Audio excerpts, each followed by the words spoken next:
Palavra da Verdade, com Hernandes Dias Lopes. Abra sua Bíblia comigo, por gentileza, no livro de Apocalipse, capítulo 20. Apocalipse, capítulo 20, versos de 1 a 15. Apocalipse 20, de 1 a 15.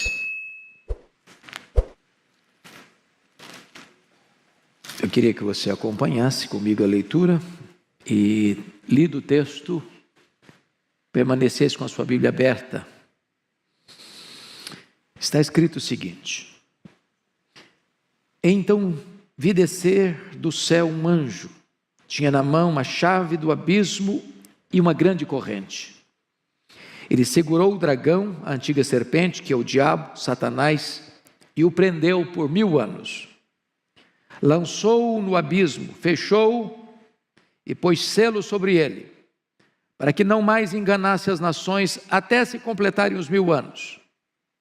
Depois disto, é necessário que ele seja solto pouco tempo. Vi também tronos, e nestes sentaram-se aqueles aos quais foi dada a autoridade de julgar. Vi ainda as almas dos decapitados por causa do testemunho de Jesus, bem como por causa da palavra de Deus, tantos quantos não adoraram a besta, nem tampouco a sua imagem, e não receberam a marca na fronte e na mão, e viveram e reinaram com Cristo durante 1000 anos. Os restantes dos mortos não reviveram, até que se completassem os 1000 anos. Esta é a primeira ressurreição.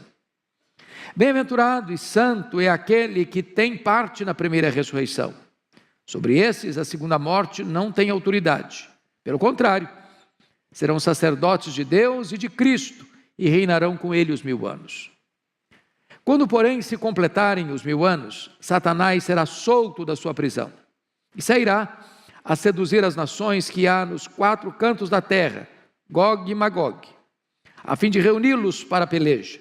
O número dessas é como a areia do mar.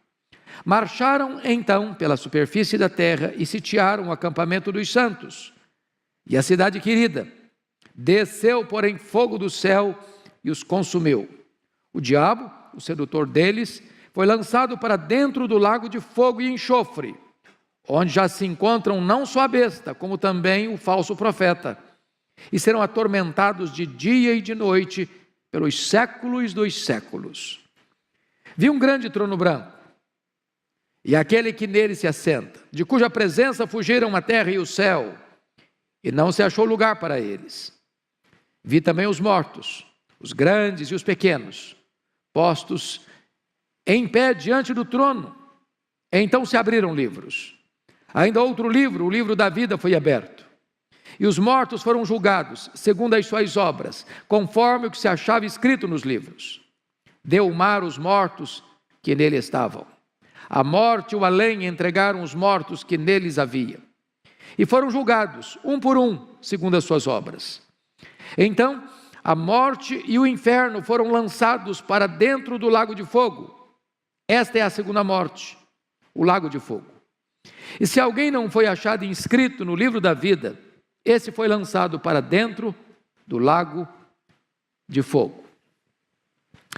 Pois bem, amados irmãos, eu gostaria então de tratar deste tema com vocês, o milênio e o juízo final.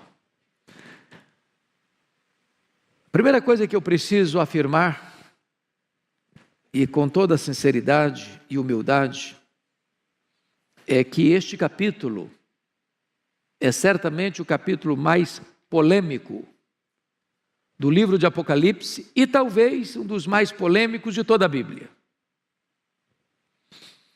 A segunda coisa que eu preciso afirmar, a título de introdução, é que não há consenso entre o povo evangélico, povo cristão, a igreja protestante, acerca do entendimento desta passagem.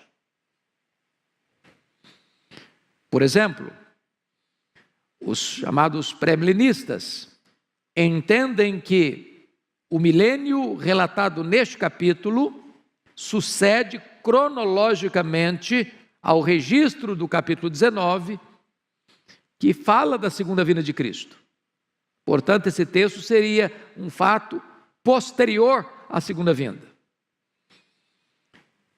Para os amilenistas, que entendem que o livro de Apocalipse não é um livro que segue uma linha cronológica linear, que parte do ponto 1 ao ponto 10, ou ponto 0 ao ponto 10, mas que o livro de Apocalipse, ele é entendido em sessões paralelas e progressivas, e que as mesmas verdades são apresentadas em telas diferentes.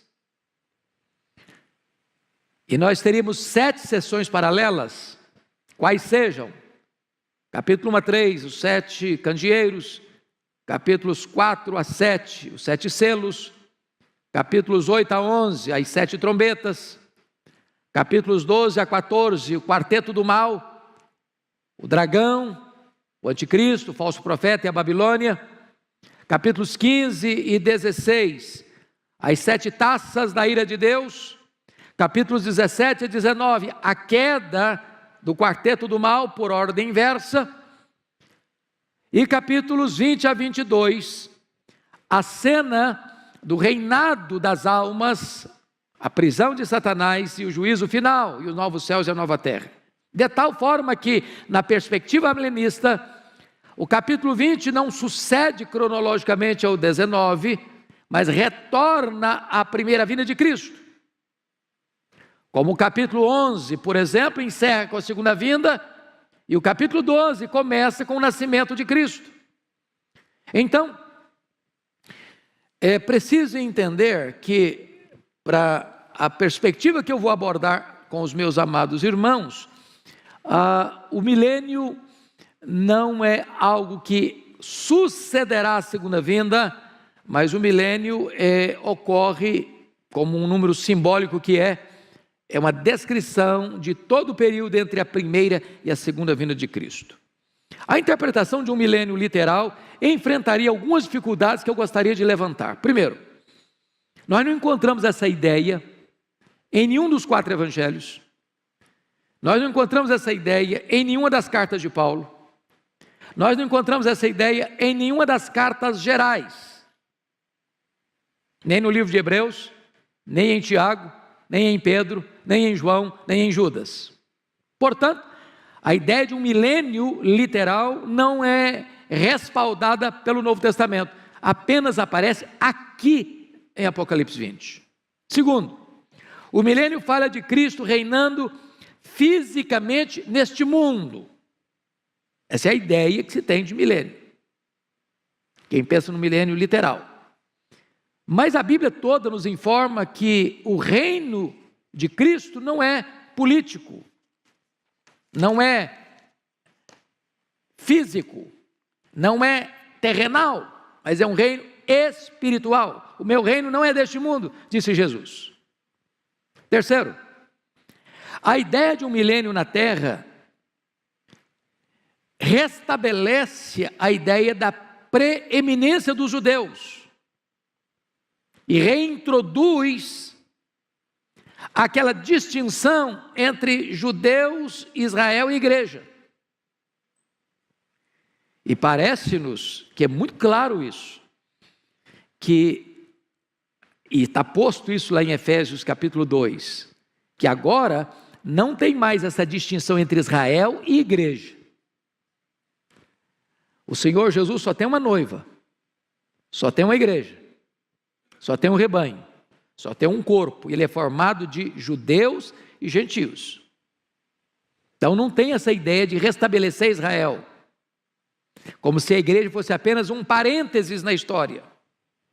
Quarto, a ideia do milênio terrenal ensina que haverá pelo menos 2 ressurreições, uma de crentes antes do milênio e a outra de ímpios depois do milênio.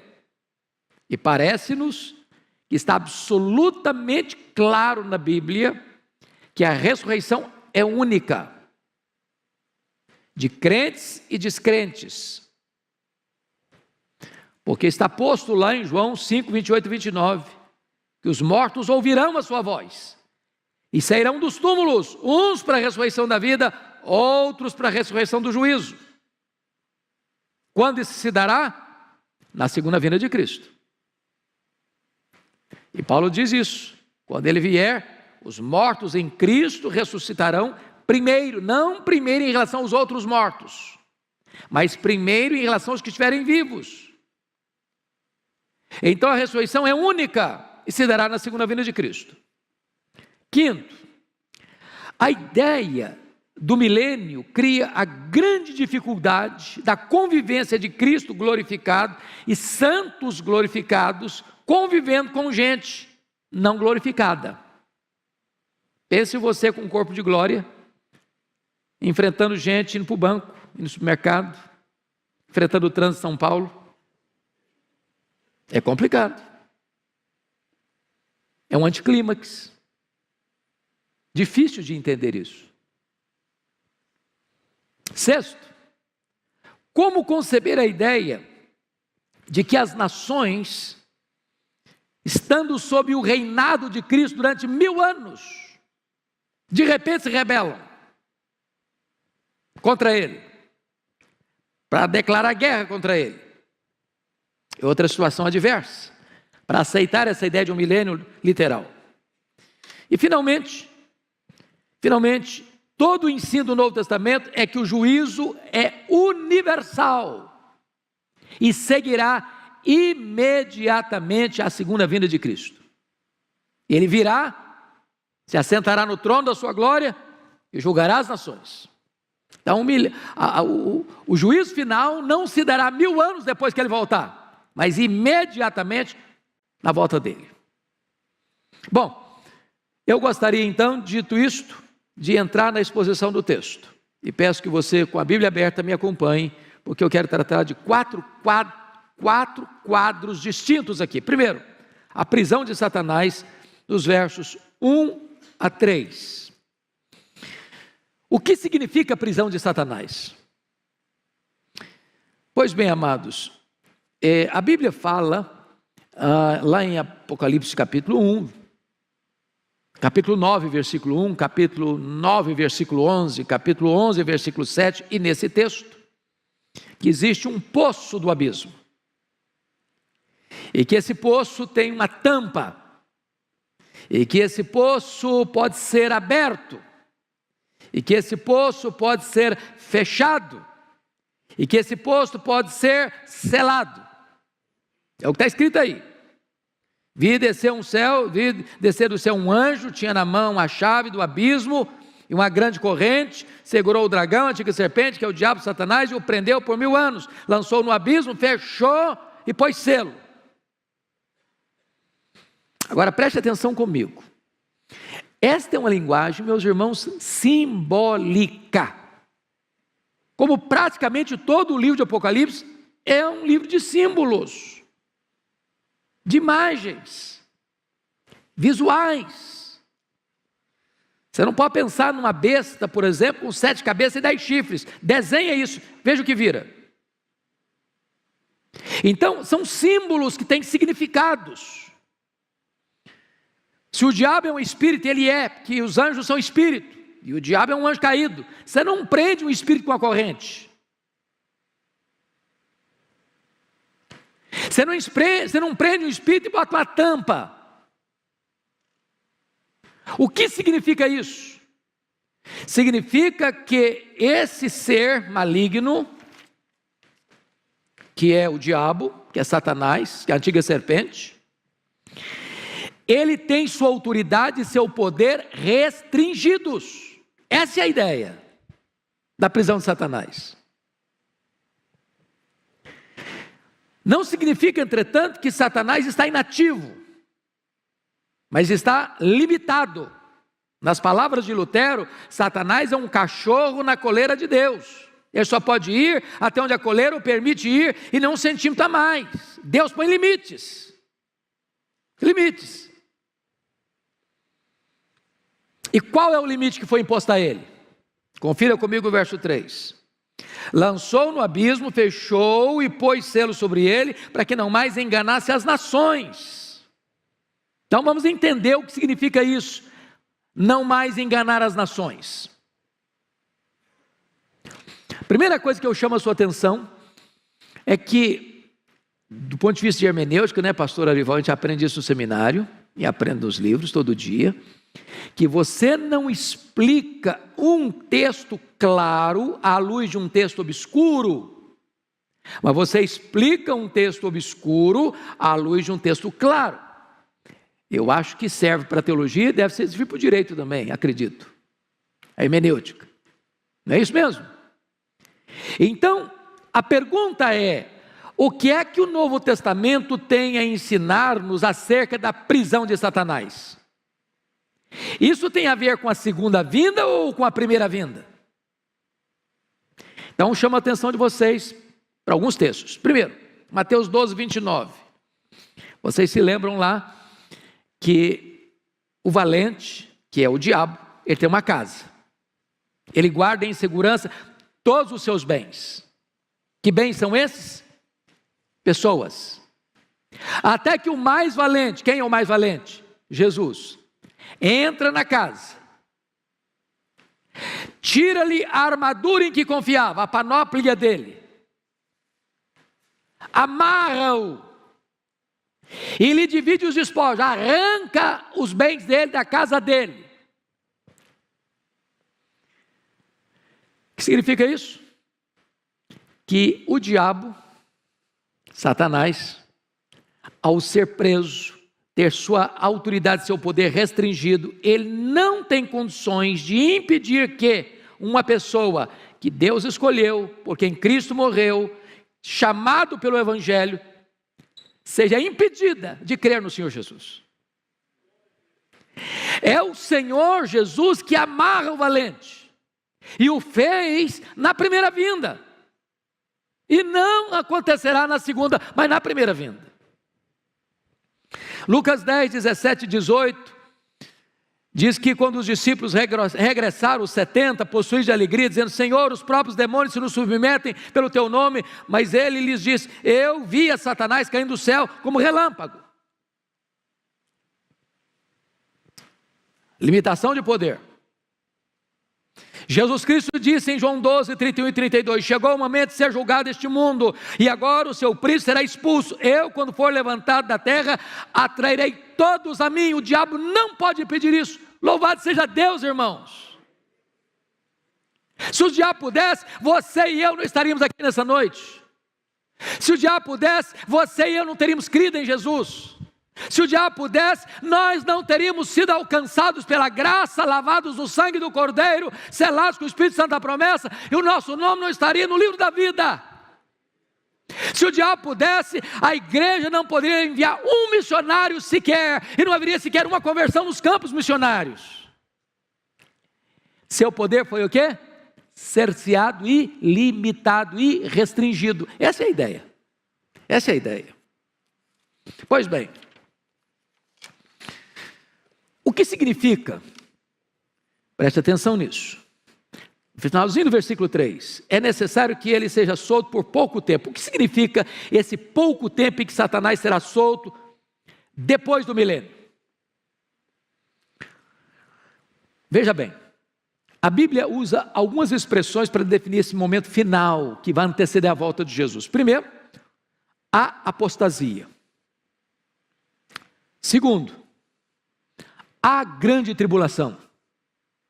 Terceiro, a manifestação do homem da iniquidade, ou do iníquo, que é o anticristo. Quarto, o pouco tempo de Satanás. Essas quatro expressões apontam para a mesma realidade. Para esse momento final, de uma perseguição atroz, de Satanás usar todo o seu arsenal e toda a sua fúria, e toda a sua força e todos os seus agentes para perseguir o Cordeiro e a sua igreja. A grande tribulação, a apostasia, a manifestação do homem da iniquidade e o pouco tempo de Satanás. Esse é o tempo que vai anteceder a segunda vinda de Cristo. Mas, outra pergunta: o que significam esses 1000 anos?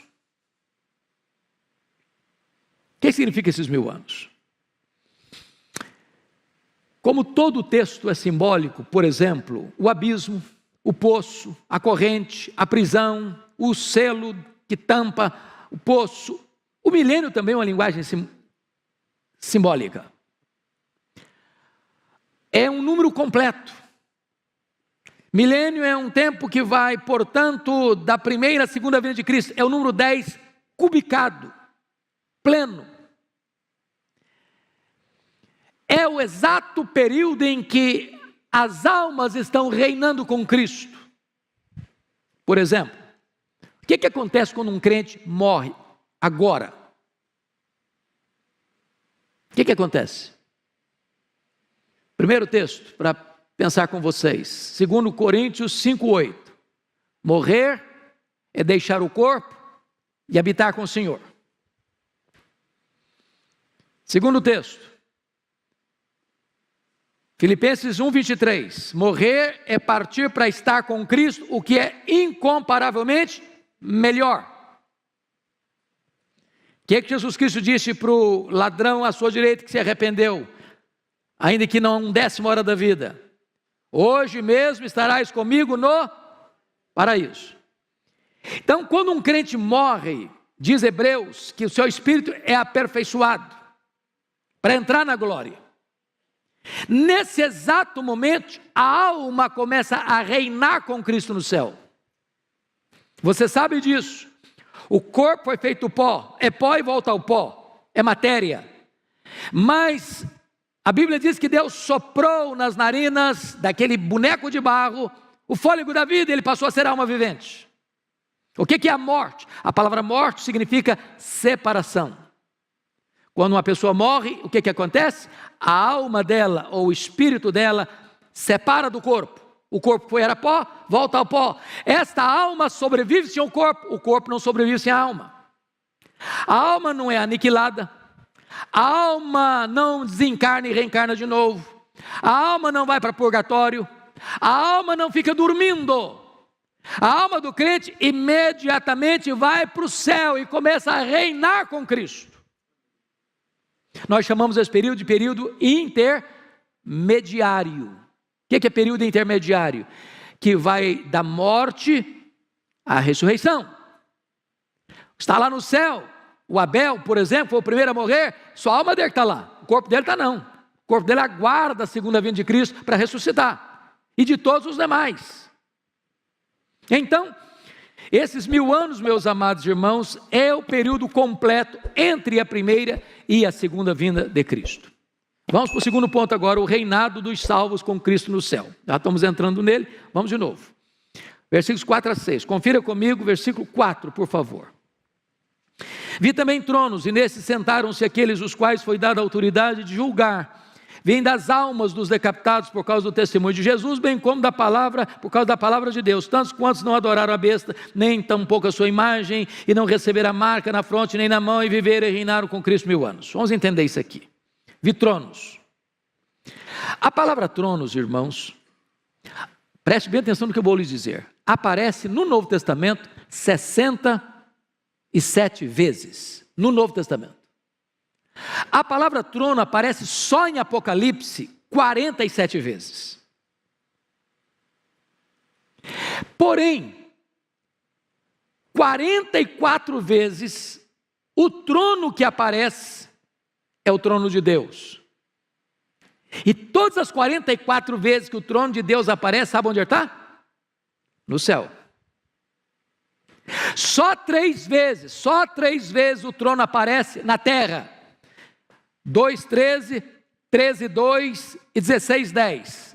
E todas as 3 vezes que ele aparece na terra, ele é o trono do anticristo e o trono do diabo. Portanto, esse reinado aqui de 1000 anos não é na terra. Não é na terra. Não é um milênio aqui. Ele está tratando desse período em que as almas, não são os corpos, são as almas que estão reinando. Estão reinando. Aquelas mesmas almas lá do capítulo 6, versículo 9, que estão debaixo do altar clamando. Até quando, Senhor? Então é muito importante entender isso. As almas estão reinando com Cristo lá no céu. Abel está reinando com Cristo lá no céu. Seu papai, sua mamãe, seu vovô, sua vovó, que já morreram em Cristo, que já estão com Jesus, estão reinando com Ele lá. Qual é a missão daqueles que estão reinando com Cristo lá? Primeiro, veja você, que eles estão assentados em tronos. Versículo 4. Que essa é a verdade bíblica. A Bíblia diz que os santos vão julgar as 12 tribos de Israel. Está lá em Mateus 19, 28.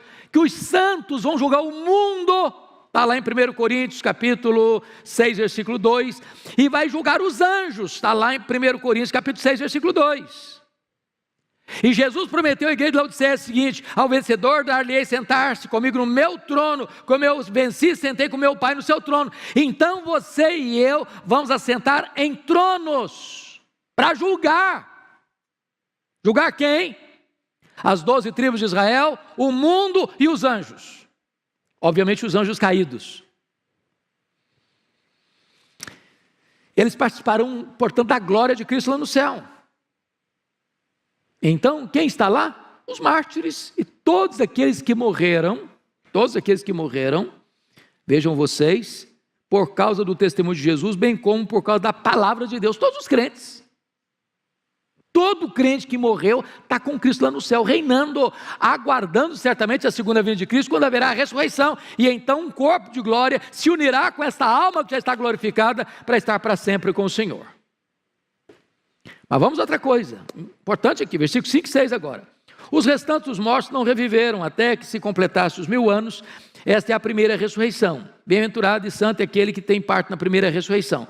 Que ressurreição é essa? Que primeira ressurreição é essa? É muito importante entender isso. Irmãos, quem nasce 2 vezes, morre uma vez só. Quem nasce uma vez só, morre 2. Explicando. Quem só nasceu fisicamente e não nasceu da água e do Espírito, morre fisicamente e morre eternamente. É a segunda morte. Mas quem nasce fisicamente e nasce de novo, a segunda vez, morre uma vez só, apenas fisicamente. A não ser que Jesus volte antes e você é trasladado, arrebatado, transformado e arrebatado. Portanto, essa primeira ressurreição não é a ressurreição do corpo. Toda a linguagem do Novo Testamento é essa, que quando você recebe a Cristo, você estava morto, e eu também. Deus nos deu vida, estando nós mortos nos nossos delitos e pecados. O que aconteceu quando você foi convertido a Cristo foi uma verdadeira ressurreição. Então, bem-aventurado é aquele que passou pela primeira ressurreição, porque esse não sofrerá a penalidade da segunda morte. Claro, você não vai ser condenado, não entra mais juízo, passou da morte para a vida. Então, essa é a ideia de todo o Novo Testamento. Mas vamos ver agora, terceiro ponto, a derrota final de Satanás, versículos 7 a 10, olha aí comigo.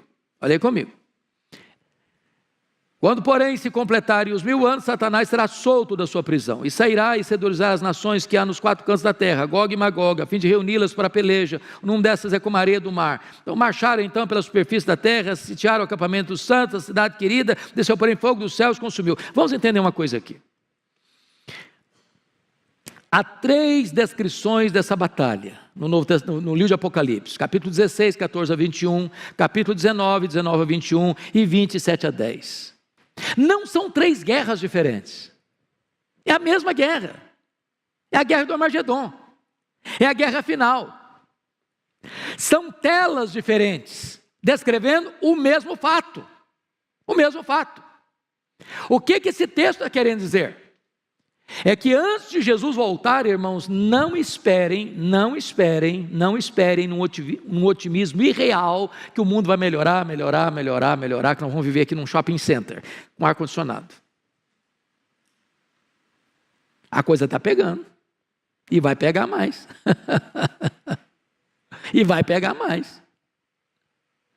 Espera tempo fácil não. Por outro lado, nós não podemos ter um pessimismo negativo, doentio, sabe por quê? Porque a vitória já está garantida.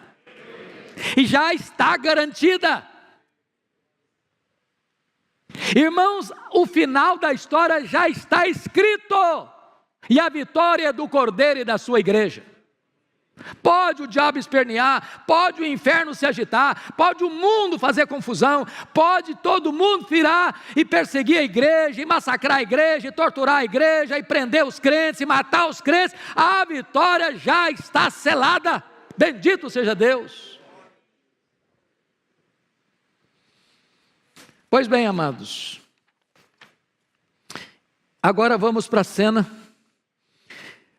apoteótica da vitória sobre os inimigos, porque veja você que nós estamos falando de telas. No capítulo 19, versículo 20, você está com a Bíblia aberta aí, está a descrição aí da prisão da besta, com o falso profeta, e diz o texto que os dois foram lançados vivos para dentro do lago do fogo que arde em enxofre. Mas como Satanás, o diabo, a antiga serpente, é o maioral dessa trilogia maligna, João aguarda para descrever isso mais no final. E aí olha o que está escrito no capítulo 10, 20 e 10. O diabo, o sedutor deles, foi lançado para dentro do lago do fogo e enxofre, onde já se encontram não só a besta, como também um falso profeta, e serão atormentados de dia e de noite pelos séculos dos séculos. Então vamos entender uma coisa aqui. Não tem aniquilamento. O que tem é penalidades eternas. Eles vão ser atormentados, o que está escrito aí? De dia e de noite. É claro que é uma linguagem bíblica, porque na eternidade não tem nem dia nem noite, é eternidade. E a Bíblia fala que aqueles que vão para a condenação eterna são trevas exteriores, banidos para sempre. Mas está escrito mais, eles serão o quê? Atormentados. Quando? Pelos séculos dos séculos. Entenda isso, que o diabo não é rei nem no inferno. Ele vai ser atormentado no lago de fogo para sempre e sempre e sempre.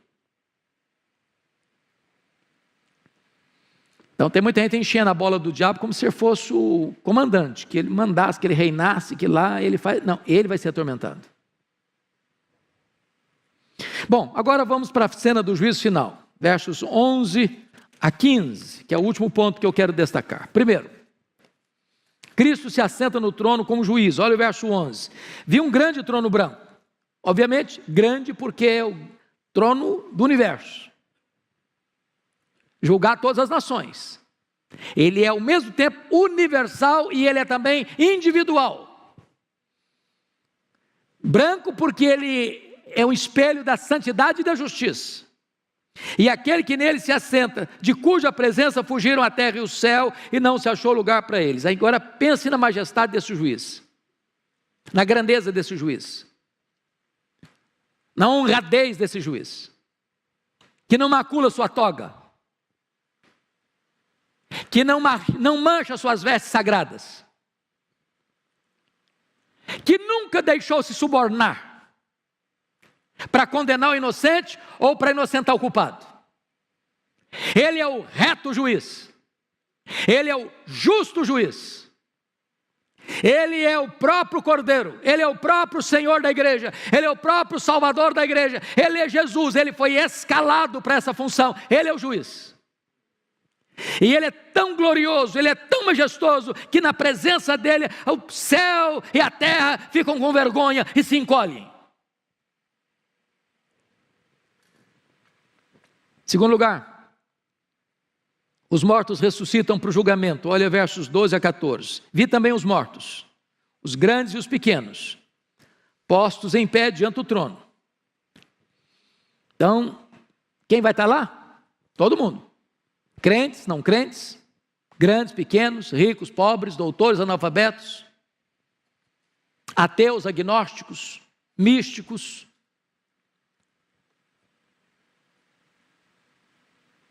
filósofos, pensadores, religiosos, todos estarão lá, de pé, para escutar a sentença. Que mais? Confira comigo. Então se abriram livros, E ainda outro livro, o livro da vida foi aberto, e os mortos foram julgados segundo as suas obras, conforme o que se acha escrito no livro. Então, vamos entender isso aqui, meus irmãos, vamos entender isso aqui. É universal, mas é individual. Cada um vai ser julgado com justiça, porque é o que estiver escrito nos livros. Não vai ter invencionice lá, não vai ter acusação falsa lá, não vai ter, não, mas não é bem assim, não foi isso que aconteceu. Está escrito. Está escrito. O que está escrito? O que está registrado lá nesses livros que vão ser abertos? Primeiro, as nossas palavras. Vamos dar conta no dia do juízo por todas as palavras frívolas que proferimos. Nesse quesito, quem se salva? Ninguém. Deixa eu só fazer um checklist breve e rápido aqui. Alguma vez você já falou mal dos outros? Já espalhou fake news também? Você já xingou alguma vez? Já contou alguma piadazinha meio sem graça? Ficou com vergonha depois, mas contou? Já se destemperou emocionalmente, já perdeu o controle emocional, já falou asneira? Bom, se você falar para mim que nunca, eu vou duvidar da sua honestidade. Então, nesse quesito, culpado. Segundo quesito, vai estar escrito lá no livro. Nossas obras. O que você fez? Seu pai não viu, sua mãe não viu, sua mulher não viu, seu marido não viu, seus filhos não viram, seus amigos não viram, seu pastor não viu, sua igreja não viu, nem a lei viu. Você fechou a porta do quarto, apagou a luz. Mas Deus estava lá. Está escrito. Você não lembra mais, mas está escrito. Apagou da minha memória, mas está escrito. Terceiro, então nesse quesito, quem se salva? Ninguém. Terceiro quesito do julgamento. As nossas omissões. Se você sabe que deve fazer o bem e não faz, você está pecando. Diz a Bíblia que se você guardar toda a lei e tropeçar num único ponto, você é culpado da lei inteira. Sabe por quê? Porque a lei exige de você perfeição. Perfeição. Maldito é aquele que não perseverar em toda a obra da lei para cumprir. Então você está dentro da sua casa, não falando mal de ninguém, não fazendo mal para ninguém, cometendo um pecado de omissão. Nesse quesito, todos culpados. Quarto elemento do julgamento, os livros vão ser abertos. Os nossos pensamentos. Deus vai julgar o segredo do coração dos homens. Passam pela sua cabeça mais de 10.000 pensamentos por dia. E se Deus quisesse nesta noite fazer o que fez lá na época de Daniel, e botar nessa tela ali o que você e eu pensamos essa semana, nós sairíamos daqui com a cara coberta de vergonha. Nesse quesito, culpados. Qual é a pessoa que vai ser salva pelas obras? Quem vai ser salvo pelas obras? Ninguém. Ninguém. Mas veja você, que então esse julgamento é o quê? Justo. Ninguém vai poder se espernear no tribunal de Deus. Não, eu mereço. Não, eu pratiquei o que é certo. Eu não mereço ir para o inferno. Não, merece sim. Merece sim. É justo. Não vai se tirar o mérito de ninguém. Mas todos são culpados. Todos pecaram e destituídos estão da glória de Deus. Então, vejam vocês que o critério para a salvação qual é? Leia comigo, por favor, versículo 15, vamos juntos? E se alguém não foi achado, escrito no livro da vida, esse foi lançado para dentro do lago de fogo. Mas vamos ler o texto na outra perspectiva. Se alguém foi achado inscrito no livro da vida, esse não foi lançado para dentro do lago do fogo. Bendito seja Deus. Mas como é que o seu nome vai aparecer no livro da vida? É por aquilo que você fez? Não. É por aquilo que Deus fez por você em Cristo Jesus. Você foi salvo pela graça, eu fui salvo pela graça, nós fomos salvos pela graça. Então, antes da fundação do mundo, Deus já sabia isso, seu nome estava lá.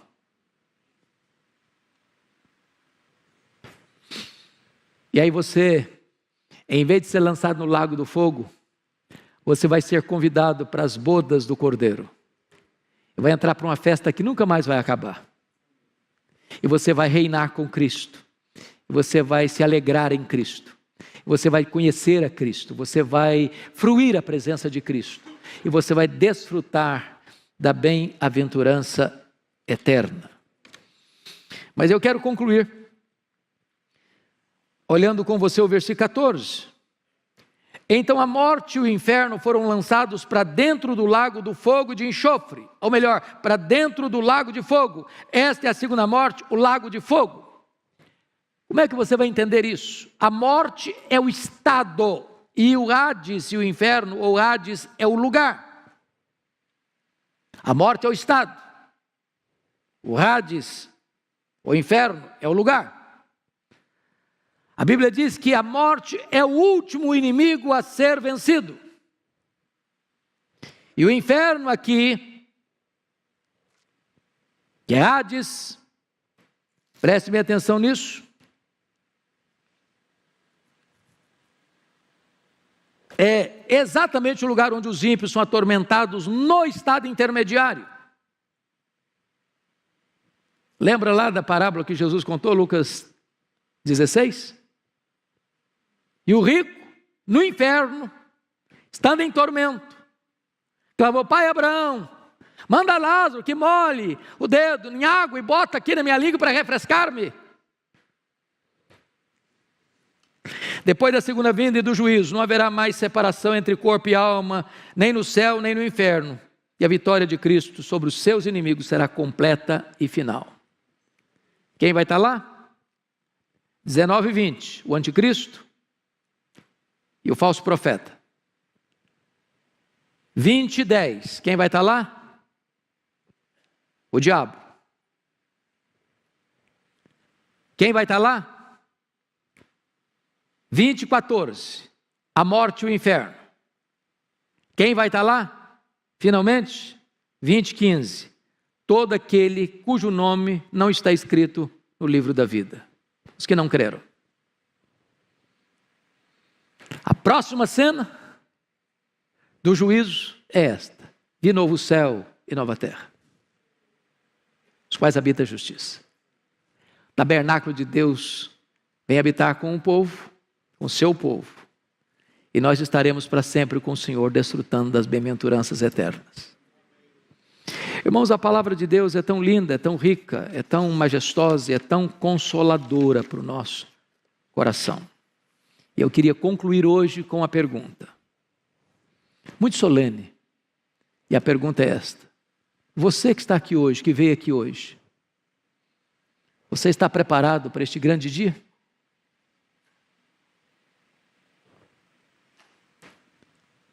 De que lado você estará naquele dia?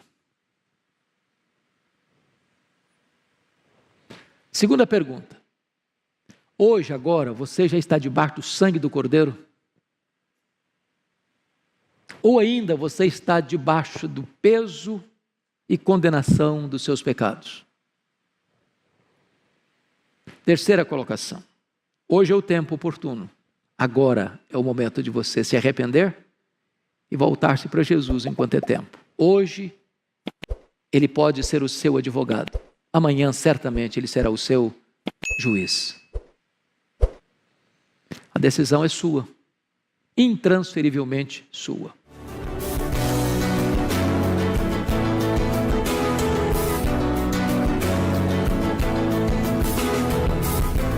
Palavra da Verdade, com Hernandes Dias Lopes.